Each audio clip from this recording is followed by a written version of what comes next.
ভাই প্রায় বিভিন্ন অজুহাতে আমার কাছাকাছি আসার চেষ্টা করত।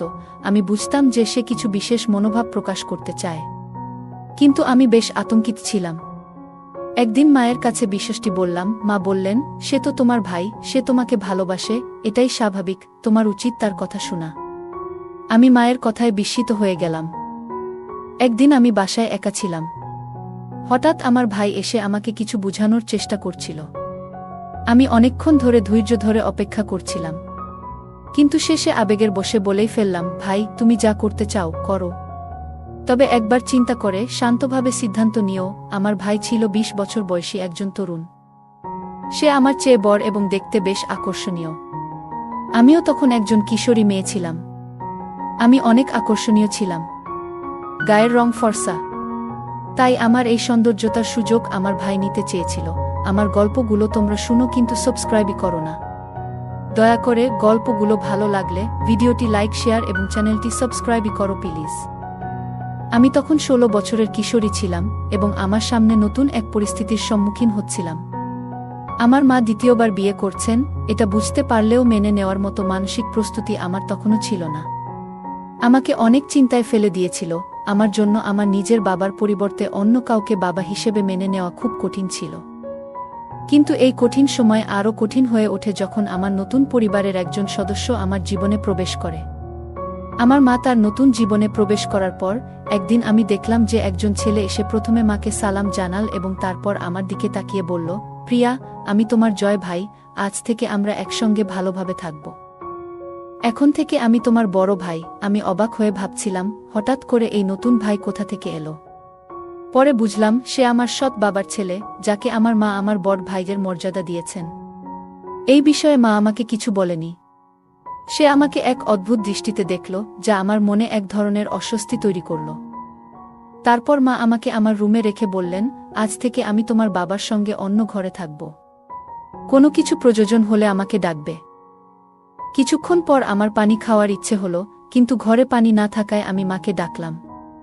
মা সাড়া না দেওয়ায় আমি নিজেই পানি খুঁজতে বের হলাম। রান্নাঘর খুঁজতে গিয়ে হঠাৎ কেউ আমার মুখ চেপে ধরল এবং মৃদুস্বরে বলল, চুপ কর, মা বাবা বিরক্ত হবে। আমি আতঙ্কিত হয়ে উঠলাম এবং চিনতে পারলাম যে এটি আমার সৎ ভাই জয়। সে তখন আমাকে ছেড়ে দিয়ে জিজ্ঞেস করল, তুমি এত রাতে কেন বাইরে বের হলে? এরপর সে নিজেই আমার হাতে পানির গ্লাস দিল। তখন আমি লক্ষ্য করলাম তার চোখে এক ধরনের অদ্ভুত উষ্ণতা আছে, যা আমাকে খুব অস্বস্তিতে ফেলে দেয়। তখন আমি ১৬ বছরের কিশোরী, আর রাতের অন্ধকারে তার উপস্থিতি আমাকে ভীতু করেছিল। আমি অনুভব করছিলাম যে কেউ আমার কাছে এসে বলল, প্রিয়া, আমাকে ভয় পেও না। জয় ভাইয়ের কথায় কিছুটা অস্বস্তি লাগলেও তার মনের ভাব বুঝতে পারছিলাম না। সে আমার থেকে বড় ছিল, কিন্তু তার ব্যবহার আমাকে কিছুটা চিন্তায় ফেলে দিয়েছিল। আমি রুমে ফিরে গিয়ে দরজার শব্দ শুনতে পেলাম এবং আমার হৃৎপিণ্ড দ্রুত বেগে ধড়ফড় করতে লাগল। আমি ভয় পাচ্ছিলাম, ভেবে নিয়েছিলাম দরজায় নিশ্চয়ই বাবার মতো কেউ থাকবে। দরজা খোলার ইচ্ছা ছিল না, তাই আমি নিজেকে আরও সংকুচিত করে ফেলছিলাম। হঠাৎ মায়ের আওয়াজ শুনতে পেলাম। তিনি আমার নাম ধরে ডাকলেন, প্রিয়া। দরজা খুলতেই মা আমাকে জড়িয়ে ধরলেন এবং বললেন, ভয় পেও না, আজ এই বাড়িতে তোমার প্রথম রাত, তাই তোমার ভয় পাওয়ার কিছু নেই, কারণ এখন থেকে আমরা সবাই এই বাড়িতেই থাকব। আস্তে আস্তে সব ঠিক হয়ে যাবে, চিন্তা করো না। মা তার নতুন জীবনে খুব খুশি হলেও আমি আমার নতুন পরিবেশে অসন্তুষ্ট ছিলাম। বিশেষ করে আমার সৎ ভাইয়ের উপস্থিতি আমাকে আরও অস্বস্তিতে ফেলছিল। মা রুমের দরজা বন্ধ করে দিলেন, কিন্তু প্রতিদিন একই ঘটনা ঘটতে লাগল। আমি সন্ধ্যায় রুমে গিয়ে দরজা বন্ধ করে দিতাম, কারণ জয় ভাইয়ার দৃষ্টিভঙ্গি আমাকে ভীত করছিল। তার দৃষ্টি আমাকে প্রতিনিয়ত অস্বস্তি দিচ্ছিল এবং আমি বুঝতে পারছিলাম যে সে আমার প্রতিটি পদক্ষেপ লক্ষ্য করছে। জয় ভাইয়া প্রায়ই আমার প্রশংসা করতে আসত, বোঝানোর চেষ্টা করত যে আমি বড় হয়ে গেছি। মায়ের সঙ্গে জয় ভাইয়ার ব্যবহার সবসময় ভালো ছিল, কিন্তু তার অন্যরকম মনোভাব আমাকে চিন্তায় ফেলেছিল। মায়ের দ্বিতীয় বিয়ের ১ মাস পর আমি বুঝতে পারলাম যে আমার সৎ বাবা আমাকে কন্যা হিসেবে গ্রহণ করতে চান না। মা তাই আমাকে তার দৃষ্টি থেকে দূরে রাখতেন, কিন্তু অন্যদিকে জয় ভাইয়া আমার চারপাশে ঘোরাফেরা করতে থাকত। আমি অনেকবার মায়ের সঙ্গে কথা বলার চেষ্টা করেছি, কিন্তু সবসময় কিছু একটা বাধা হয়ে দাঁড়াত। মা সবসময় আমাকে শান্ত করতেন, বলতেন, তুমি খুব বেশি ভাবছ, এমন কিছু নেই, সে তোমার ভাই। শুধু তোমার যত্ন নিতে চায়। ধীরে ধীরে মা আমার সব কথাই উপেক্ষা করতে শুরু করলেন, আর আমি নিঃশব্দে সময় কাটাতে লাগলাম। একদিন বিকেলে আমি বারান্দা পরিষ্কার করছিলাম, হঠাৎ জয় ভাইয়া এমনভাবে এসে দাঁড়াল যে আমি তার সাথে ধাক্কা খেলাম। আমি রাগে বললাম, এটা কি? সে অবাক হয়ে জবাব দিল, আমি কি করেছি? তার কথায় আমি বুঝতে পারলাম যে সে ইচ্ছাকৃতভাবে এমনটা করেছে। আমি কিছু বলার আগেই মা ছাদে থেকে এসে বললেন, প্রিয়া, তুমি যাই করো, এখন আমার সাথে নিচে এসো, আরও কিছু কাজ করতে হবে। আমি মাকে বলতে চেয়েছিলাম যে জয় ভাইয়া ইচ্ছা করে এমনটা করেছে, কিন্তু মা আমার কথা শুনলেন না। কারণ আমি বুঝতে পারছিলাম মা এখন আমার চেয়ে জয় ভাইকে বেশি ভালোবাসে। আমাকে নিচে নিয়ে গেলেন। মাঝপথে মা বললেন, সে তোমার ভাই, তার বিরুদ্ধে অভিযোগ করতে বসো না। তোমার উচিত তার কথা শোনা। সে তোমার যত্ন করে, আর তুমি শুধু বাজে কথা বলছো।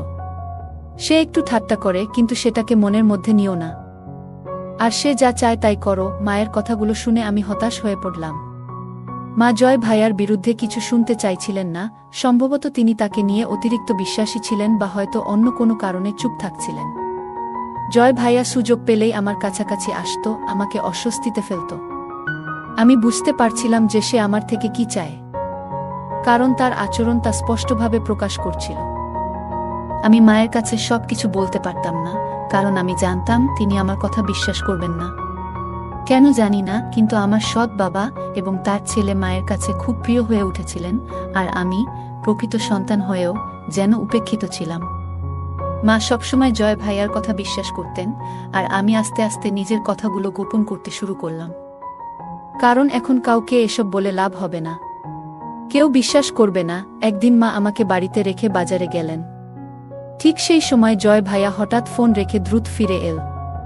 বাড়িতে কেউ ছিল না, তাই সে আমার কাছে এসে বলল, প্রিয়া, তুমি চাইলে তোমার এই সৌন্দর্য কাজে লাগতে পারে।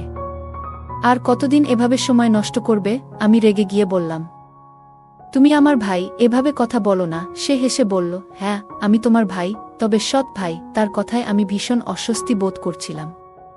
সে যখন আমার কানের পিছনে চুল সরিয়ে দিল, তখন আমার মনে হচ্ছিল আমার নিঃশ্বাস বন্ধ হয়ে আসছে। আমি ভয়ে দৌড়ে মায়ের কাছে গেলাম। মা ভয় পেয়ে গেলেন এবং বললেন, আমি তো শুধু কিছুক্ষণের জন্য বাজারে গিয়েছিলাম। আমি কাঁদতে কাঁদতে মাকে বললাম, এখানে থাকতে আমার খুব ভয় লাগে। কিভাবে বলবো যে এই বাড়িটা আমার জন্য ভয়ের জায়গা হয়ে উঠেছে? মায়ের দ্বিতীয় বিয়ে আমার জন্য খুব বড় একটি বোঝা হয়ে দাঁড়িয়েছে। যদি বাবা মাকে তালাক না দিতেন, তবে আজ আমার জীবনটা অন্যরকম হতো। মা তার নিজের সিদ্ধান্তে আমার জীবনটাকেও নষ্ট করে দিলেন। বাবার মতো কেউ আমার যত্ন নেয় না। মা শুধু নিজের ভালোর জন্য এসব করেছে। মায়ের দ্বিতীয় বিয়ের প্রায় 2 মাস হয়ে গেছে, কিন্তু আমার সৎ বাবা একবারও আমার দিকে তাকাননি। মনে হচ্ছে আমার উপস্থিতি এই বাড়িতে তার কাছে সহ্য হয় না।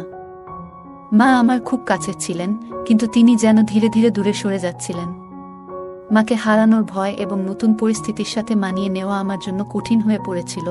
এই বাড়িতে থাকতে থাকতে আমি ধীরে ধীরে মায়ের কাছ থেকে নিজেকে দূরে সরিয়ে নিতে শুরু করলাম। প্রতিটি দিন কাটানো যেন এক রকমের যন্ত্রণা হয়ে উঠেছিল, কিন্তু পালানোর উপায় ছিল না। একদিন সন্ধ্যায় জয় ভাইয়া একটি কালো ব্যাগ নিয়ে আমার পিছু পিছু এলো। সে আমার সামনে এসে ব্যাগটা বাড়িয়ে দিয়ে বলল, এই জামাগুলো তোমার জন্য এনেছি। এগুলো তোমার গায়ে দারুণ মানাবে। আর কতদিন আমাকে এভাবে অপেক্ষা করাবে? তার কথা শুনে আমি ভয় পেয়ে গেলাম। সে জোর করে ব্যাগটা আমার হাতে দিয়ে বলল, রাতে তোমার জন্য অপেক্ষা করব। তারপর নিচে চলে গেল। আমার শরীর কাঁপতে শুরু করলো, আর আমি দ্রুত আমার রুমে চলে এলাম। ব্যাগটা খুলে দেখলাম, ভেতরে যা ছিল তা দেখে আমি স্তম্ভিত হয়ে গেলাম। আমি তাড়াতাড়ি সেই জামা আলমারিতে লুকিয়ে ফেললাম, যাতে মা কিছু দেখতে না পান। সারা দিন রুমে কাটানোর পর সন্ধ্যায় মা আমাকে ডাকতেন, কিন্তু আমি এখন আর জয় ভাইয়ার সামনে যেতে চাইতাম না। জয় ভাইয়া বাড়িতে থাকলে আমি রুমের বাইরে বের হতাম না, কারণ তার উদ্দেশ্য আমি বুঝতে পেরেছিলাম। আমি জানতাম না যে সেদিন মা বাবা দুজনেই একটা বিয়েতে গেছেন, আর জয় ভাইয়া ও বাইরে ছিল। তাই মনে মনে কিছুটা শান্তি অনুভব করছিলাম যে কেউ আমাকে বিরক্ত করবে না। কিন্তু আধ ঘন্টা পর আমি রান্নাঘরের কাজ শেষ করে বেরোলাম, আর দেখলাম জয় ভাইয়া আমার বিছানায় শুয়ে আছে। আমাকে দেখে তার মুখে এক ধরনের হাসি ফুটে উঠল। আমি কিছুটা হতবাক হয়ে গেলাম। হয়তো আমি তখন অন্য কোনো কাজে ব্যস্ত ছিলাম, তাই লক্ষ্য করিনি যে তার দৃষ্টি আমার দিকে ছিল। তার হাসি দেখে এবং এমন অবস্থায় তাকে আমার রুমে দেখে আমার মন খারাপ হয়ে গেল। আমি বললাম, মা বাড়িতে নেই, তোমার এখানে থাকা উচিত নয়, এখনই আমার রুম থেকে বের হও। মুহূর্তেই বুঝলাম যে আমার কথা তার কাছে তেমন গুরুত্ব রাখছে না, কিন্তু তবুও আমি নিজের অবস্থান ধরে রাখলাম। সে বলল, আমি তোমার জন্য সুন্দর একটা জামা কিনে এনেছি, ভেবেছিলাম তুমি সেটা পরবে, কিন্তু তুমি আমার উপহারের কোনো মূল্যই দাও নাই। আমি কি চাইছি তোমার কাছে? তুমি এত রাগ করছো কেন? আজ তো বাড়িতে কেউ নেই, তুমি ওই ড্রেসটা পরে দেখাও না, তুমি তো জানো তুমি কতটা সুন্দর। জয় ভাইয়া কথা শুনে আমি খুব অস্বস্তি অনুভব করলাম। সে আসলে কি চাইছে তা বুঝতে পারছিলাম। আমি আলমারি থেকে সেই জামাটা বের করে জয় ভাইয়ার সামনে রেখে বললাম, তুমি কি ভাবো আমি এমন কিছু পরব? এটা কখনোই আমার স্বভাব ছিল না। জয় ভাইয়া হাসতে হাসতে বলল, এই জামাটা কত সুন্দর, একবার পরেই দেখো না। তার চোখে ছিল এক ধরনের অদ্ভুত দৃষ্টি, যা দেখে আমি বললাম, আমি তোমার বোন। আমার গলা শক্ত করে বললাম, এখনই আমার রুম থেকে বেরিয়ে যাও, কারণ এর থেকে বেশি কিছু আমি সহ্য করব না। জয় ভাইয়া আমার হাতটা ধরে বলল, তোমার মতো মেয়েদের আমি খুব ভালো চিনি। তুমি তোমার মাকে দেখো না, সে কিভাবে আমার বাবাকে মুগ্ধ করেছে। তার মুখ থেকে এই কথা শুনে আমি অবাক হয়ে গেলাম। আমি কল্পনাও করতে পারিনি যে সে এমন কিছু ভাবতে পারে। জয় ভাইয়ার মনোভাব আমাকে খুবই অস্বস্তিকর অবস্থায় ফেলে দিল। সে বলল, তুমি যদি আমার কথা না শোনো, তাহলে আমি বাবাকে তোমার খারাপ দিকগুলো বলবো, আর তখন তিনি তোমাকে এই বাড়ি থেকে বের করে দেবেন। আমি তোমার কাছ থেকে শুধু এটুকুই চাই, তুমি এই জামাটা পরো এবং একটা ছবি তোলো। জয় ভাইয়া আমাকে বলল, তোর মুখটা লুকিয়ে রাখো, আমি শুধু তোর অস্তিত্বটা ক্যামেরায় বন্দি করব। প্রতিটা ভিডিও লাখ লাখ ভিউ পাবে, আর তোর সৌন্দর্যের জন্য আমরা দুজনে অনেক টাকা আয় করব। জয় ভাইয়া কথা শুনে আমি কাঁদতে কাঁদতে বললাম, আমি এমন পরিবারের মানুষ নই যেখানে এমন কিছু চলে। আমি এই ধরনের পোশাক পরার কথা ভাবতেও পারি না, আমাকে মাফ করো ভাইয়া, আমি তোমার বোন হই। তখন জয় ভাইয়া আমাকে বলল, আমার অনেক টাকা পাওনা আছে, অনেকবার আমি জুয়ায় হেরেছি, এখন যদি টাকা না পাই আমাদের সবার অবস্থা খারাপ হবে। তাই আমার কথা শোনো, মুখটা লুকিয়ে ফুটেজ তৈরি করো যাতে লোকে তোকে দেখতে পায়। আমি কাঁপতে কাঁপতে দাঁড়িয়ে থাকলাম। সে আমাকে বাধ্য করছিল, আর আমি ভিক্ষা চাইছিলাম তার কাছে যে আমাকে মাফ করো, কিন্তু সে শুধু নিজের লাভের জন্য আমাকে ব্যবহার করতে চেয়েছিল। আমি ভাবছিলাম আমার জীবনটা মনে হয় এখনই শেষ হয়ে যাবে। হঠাৎ দরজায় জোরে জোরে ধাক্কা পড়ল। জয় ভাইয়া ঘর থেকে বের হয়ে গেল, আর আমি দৌড়ে দরজা খুলতেই প্রাণ ফিরে পেলাম। সামনে পুলিশ দাঁড়িয়েছিল। মা এদেরকে নিয়ে এসেছিল, কারণ মা তখন বাড়িতে আসছিল, কিন্তু আমরা কেউ বুঝতে পারিনি। পরে মা সব বুঝতে পেরে পুলিশকে খবর দেয়।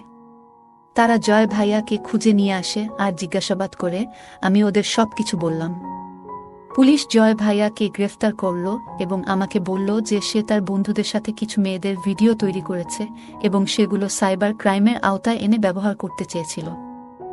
সৌভাগ্যবশত পুলিশ সময়মতো এসে আমাকে রক্ষা করল। আমার সম্মান অক্ষুণ্ণ থাকল। কিন্তু আমি আপনাদের একটা প্রশ্ন করতে চাই, মেয়েদের কি একা রেখে দেওয়া উচিত? বিশেষ করে সুন্দর ও একাকী মেয়েদের, যারা নিজেদের ইচ্ছার বিরুদ্ধে কোনো বিপদে পড়তে পারে? গল্পটা কেমন লাগলো জানাতে ভুলবে না। আরও মজার মজার রোমান্টিক গল্প শুনতে চাইলে ভিডিওটি লাইক, শেয়ার এবং চ্যানেলটি সাবস্ক্রাইব করতে এবং বেল আইকনটি ক্লিক করতে ভুলবে না। ধন্যবাদ।